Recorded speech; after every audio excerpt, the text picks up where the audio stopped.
Source pour l'espoir. Oui.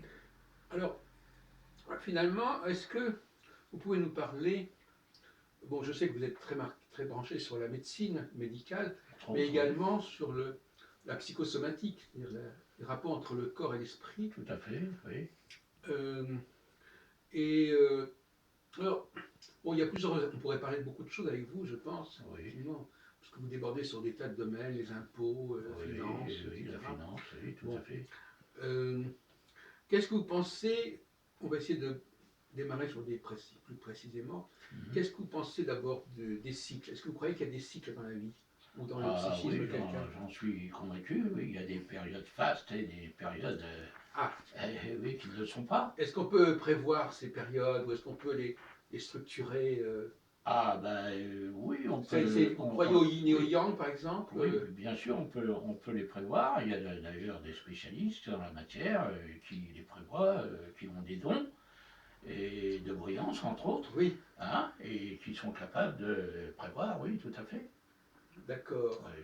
Mais il n'y a pas de. Ce sont des gens, ce sont des prévisions qu'on fait à titre individuel ou est-ce qu'il y a des lois scientifiques qui permettent de déterminer des cycles? Oui, il y a des lois qui sont scientifiques, oui. C'est parce que souvent, quand on parle de la voyance, les gens lèvent un peu les yeux au ciel, mais c'est pas seulement anodin comme ça. Il y a, les événements qui arrivent ne sont pas anodins. Et ils sont programmés déjà là-haut. Ah, d'accord. Oui, ils sont programmés là-haut, mais on n'a pas toujours la réelle prise de conscience que nous devons avoir. Alors maintenant, quand on étudie un problème, quel qu'il soit, il faut s'intéresser, il faut se documenter, et puis après on tombe dans une espèce de logique.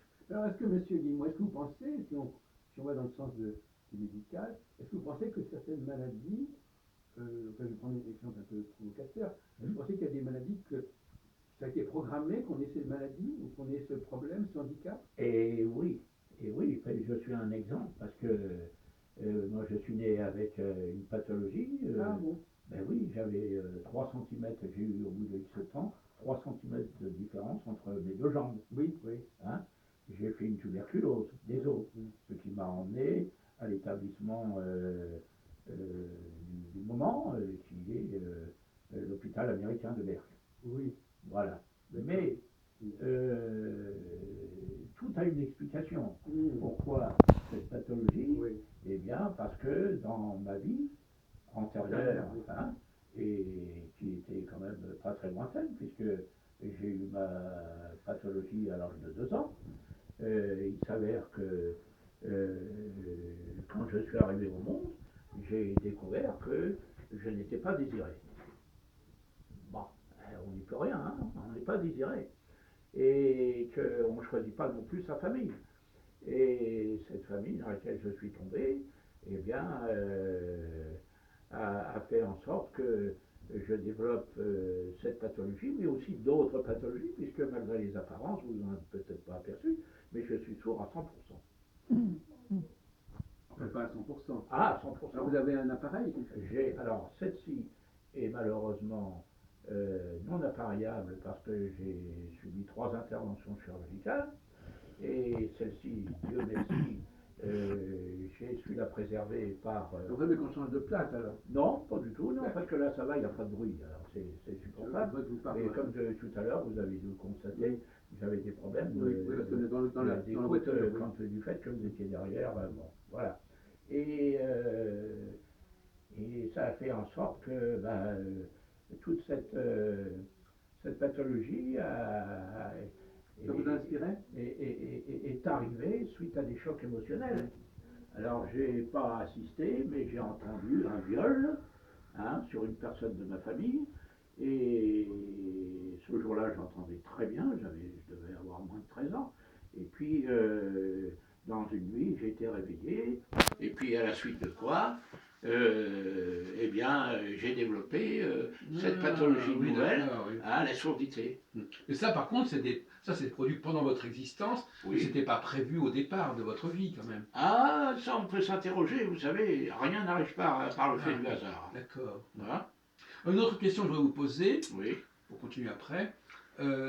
Est-ce que vous pensez qu'il y a que tout le monde, que tous les gens sont égaux, ou est-ce qu'il y a des niveaux, des strates, des classes, Oui. des castes, je ne Oui. sais pas. Et égaux devant quoi? Est-ce que nous avons tous les mêmes potentialités, les mêmes missions Alors, justement, en mission, moi je sais que j'ai une mission qui est celle dont j'ai abordé un peu avec vous, qui est la mission géopolitique financière. Hein, c'est une mission. Bon, cette mission, eh bien, j'ai acquis du savoir en contactant des gens, en étant envoyé vers eux, hein, de façon à ce qu'ils m'informent sur ce qui se passait et dans quel système nous étions. Bon. La santé. Ce sont des responsabilités quand même. Pardon? Ça implique des responsabilités. Ah ben, et des compétences. Et un caractère. Et des compétences qu'on n'a pas forcément au départ. Oui. Donc, d'où la nécessité non seulement de chercher, mais aussi de trouver. Oui. Rappelez-vous, De Gaulle disait à qui on présentait des spécialistes qu'on appelait ingénieurs et trouveurs, ingénieurs et chercheurs, et il disait vous me présentez les chercheurs, mais où sont donc les trouveurs? Bon, et bien tout est là. Tout est là, il faut non seulement chercher, c'est nécessaire, indispensable, hein, pour acquérir la connaissance, mais il faut aussi trouver. Mais une fois qu'on a trouvé et cherché, il y a une action qui est capitale, c'est d'informer, d'informer et d'informer, de façon à créer des égrégores de lumière, puisque nous sommes dans un égrégore de ténèbres. Dans beaucoup de domaines, nous sommes dans les ténèbres. Et c'est pour ça que nos prétendants aujourd'hui, qu'on appelle élus, eh bien, sont totalement dans les ténèbres parce que dans ce qu'ils proposent, ça ne peut pas tenir, ce n'est pas possible. Hein. Quand ils proposent des choses alléchantes, eh bien, on s'aperçoit qu'en puisant un petit peu, c'est tout le contraire de ce qui se passe. Alors, d'autres questions. Alors, par exemple, est-ce que vous pensez qu'il y a des gens qui sont nés avec des dons? Sans aucun doute. Pas forcément l'éducation. Et j'en connais beaucoup. J'en connais beaucoup. Oui. Ah, ça, c'est une science infuse, c'est quelque chose qui est. Ils ont la grâce de savoir. Bien entendu. Alors, ça s'explique parce que c'est aussi scientifique. Hein. Nous avons une glande pinéale qui sert à quelque chose. Mais encore faut-il prendre conscience qu'elle existe, cette glande pinéale. On parlait des cartes, oui. Et oui. Et justement, à propos des dirigeants, alors qu'est-ce qui leur manque? Ils ne connaissent pas les cycles de la vie, les cycles de la société? Qu'est-ce qu'ils ne comprennent pas? Alors, ils méconnaissent déjà le fait que l'honnêteté, l'esprit honnête, est quelque chose de capital. Ne pas se laisser sombrer dans des systèmes de corruption, de façon à faire le véritable changement. Alors, comme on leur fait des propositions, je suis un homme politique aussi, puisque je me suis présenté à 3 élections, cantonales, municipales et sénatoriales. Bon, et je me suis donc investi. Et puis au sénatorial, j'ai donc décidé de changer, parce que par le biais du monde politique, on n'arrivera absolument pas à changer les choses. Parce que c'est tellement alléchant quand vous avez un élu politique qui se dit auprès du peuple et qui se retrouve à toucher 70 000 euros de retraite par mois, tandis que d'autres, comme moi aujourd'hui, touchent 350 euros de retraite par mois. Pourquoi? Parce que je parle de la vérité, et alors comme on m'empêche de dire la vérité, on m'a coupé la moitié. Ah bon? Ah mais oui. Quel prétexte? Mais parce qu'il ne faut pas dire la vérité. Et on peut le faire, on peut couper la moitié de mais c'est ce qui se passe aujourd'hui. Bon, blocage des banques, blocage des banques et blocage des caisses de retraite. Les caisses de retraite sont une mafia en bande organisée. Bon, Alors justement, à ce titre-là, il faut être prévoyant parce que les retraites n'ont plus d'argent. Hmm. Il y a déjà plus d'argent dans les caisses de retraite. D'accord. Il y a à tel point qu'ils sont obligés d'emprunter pour pouvoir payer les... Oui, oui, on connaît cette question. Oui. C'est de la cavalerie financière, Oui, tout oui, ça. oui. La cavalerie financière est punie par le code pénal. Hmm. Vous avez l'article 40 du code de procédure pénale qui oblige les fonctionnaires, tous les hommes d'État, etc., à mettre en avant auprès des grandes autorités judiciaires tout crime. Et aujourd'hui, nous sommes dans un crime épouvantable qui est le crime de la dette publique, le pire D'accord. crime contre On ne l'humanité. va pas trop aller dans cette direction quand même. D'accord, d'accord.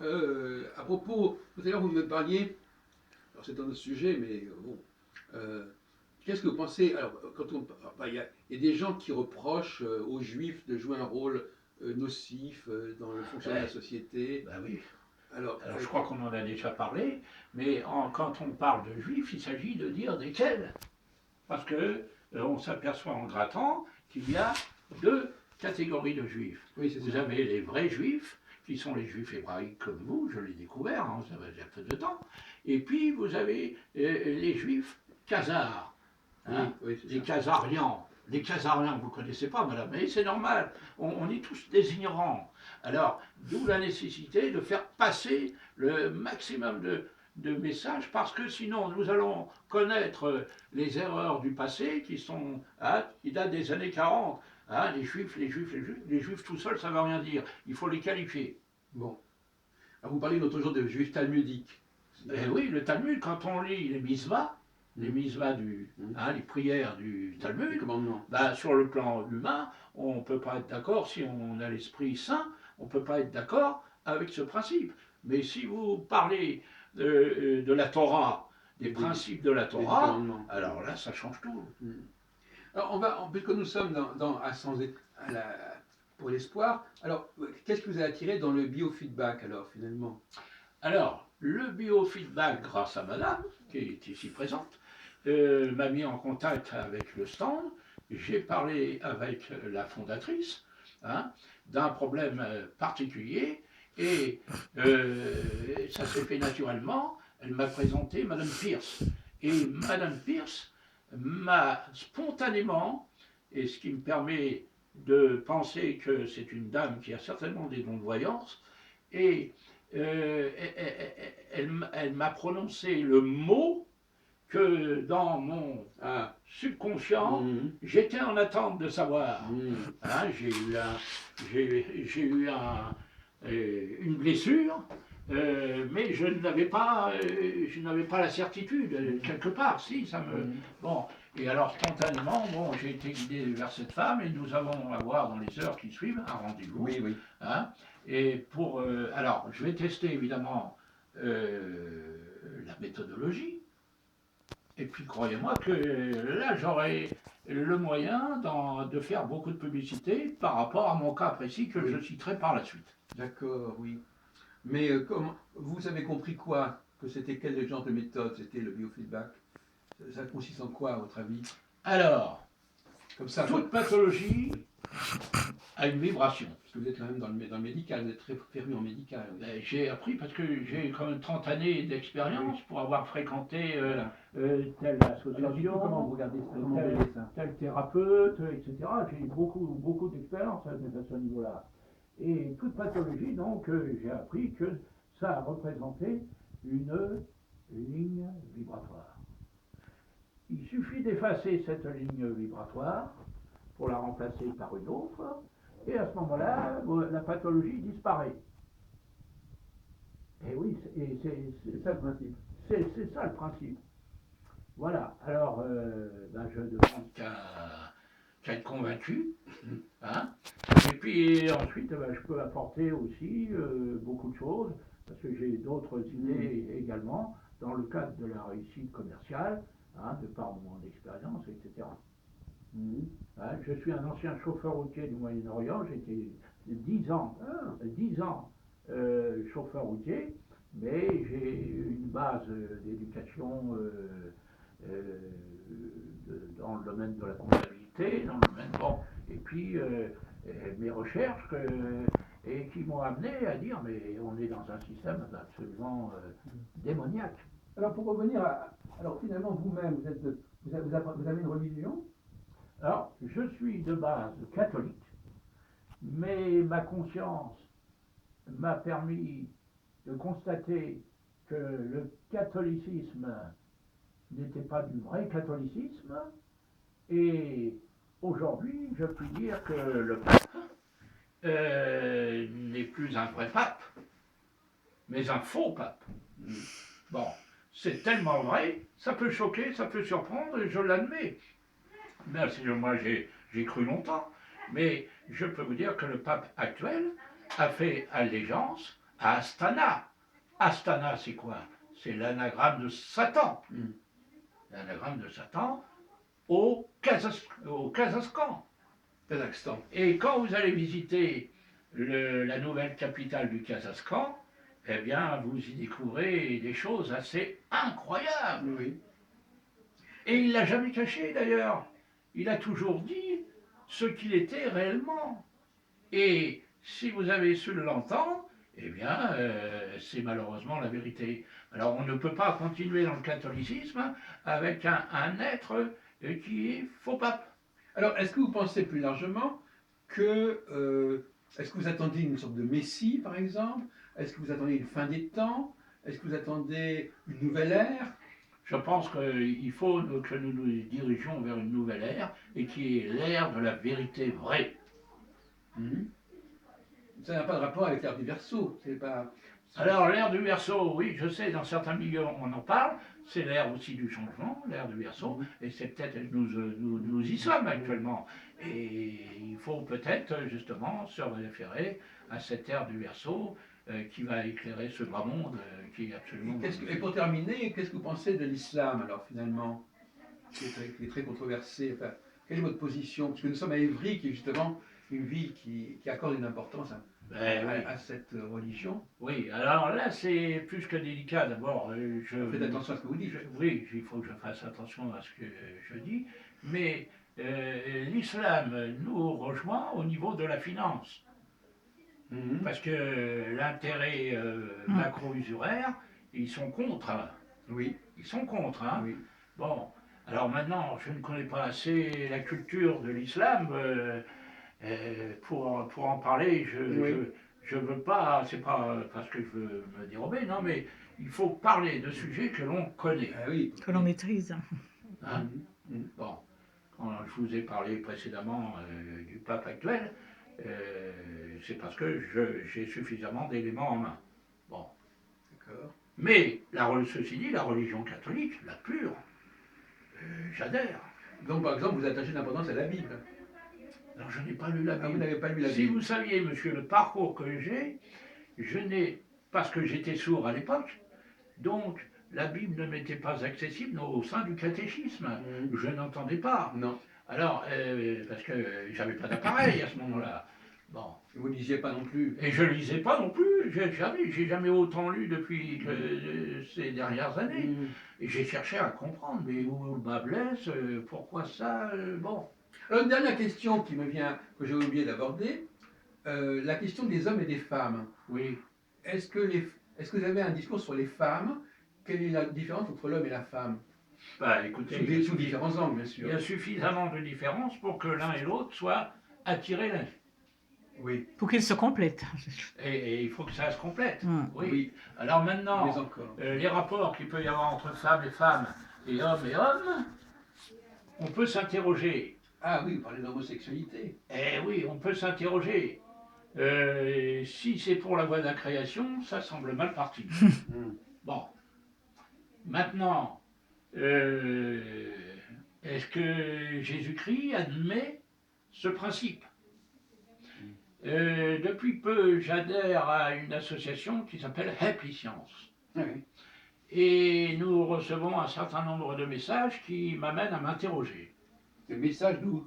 Oui, des messages qui m'amènent à Viennent d'où, interroger ces messages? sur le bien fondé de l'homosexualité homme et femme. Bon, il y a encore plein de choses à découvrir. Oui. Il y a encore plein de choses. Bon, il ne parle pas que de ça, il parle aussi de choses intéressantes. Vous parlez de messages. Oui. D'où viennent ces messages? Alors, ces messages viennent d'un maître qui s'appelle Maître Okawa, qui est un maître japonais, Oui.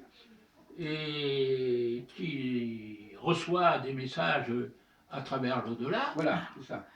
Bon, et notamment à travers, comment on appelle ça, les Itis. Il est en contact avec les Itis. Les C'est quoi ça? extraterrestres? Les extraterrestres. E.T., oui. Eh oui. Alors, Extraterrestres. si vous voulez en savoir plus, bah, vous allez rue Fondary à Paris, Mhm. et puis on pourra peut-être en reparler après coup. Mais il y a des messages très intéressants sur le devenir. Ça ne veut pas dire que je suis d'accord sur tout, hein, attention. Mais sur le dire, il y a plus de 3000 références de livres. C'est assez extraordinaire. On se demande comment cet homme, qui n'est loin d'être un extraterrestre, a-t-il pu écrire autant de livres et autant de messages. Bon, voilà. D'accord. Je suis dans la forme interrogative, hein, je cherche. J'ai pas tout trouvé encore. Donc pour vous, pour revenir sur la question de la femme, est-ce que la femme, elle a les mêmes capacités, les mêmes compétences, le même destin que l'homme? Ben, bien sûr que non, puisque de par sa différence, la femme est là pour donner la vie. Je ne crois pas que l'homme, de la même façon que la femme, donne la vie. Oui, mais à part ça, oui, d'accord. Ben, c'est important. Bon, d'accord, non, mais je voulais savoir si vous avez des choses à développer, Oui. vous avez développé une réflexion sur ce Oui, sujet. alors par contre, je pense que c'est une constatation que j'ai pu faire. La femme a des capacités que l'homme n'a pas, Oui. au travers de son phénomène de développement de l'intuition. Là, par exemple, nous sommes reçus surtout par des femmes ici, dans ce centre. Oui, ben, ça ne me gêne pas du tout, moi. Hein. Non, bien au contraire, je me sens même en meilleure osmose avec l'élément féminin. D'ailleurs, dans ma famille, je n'ai vécu la plupart du temps qu'au travers de la présence féminine.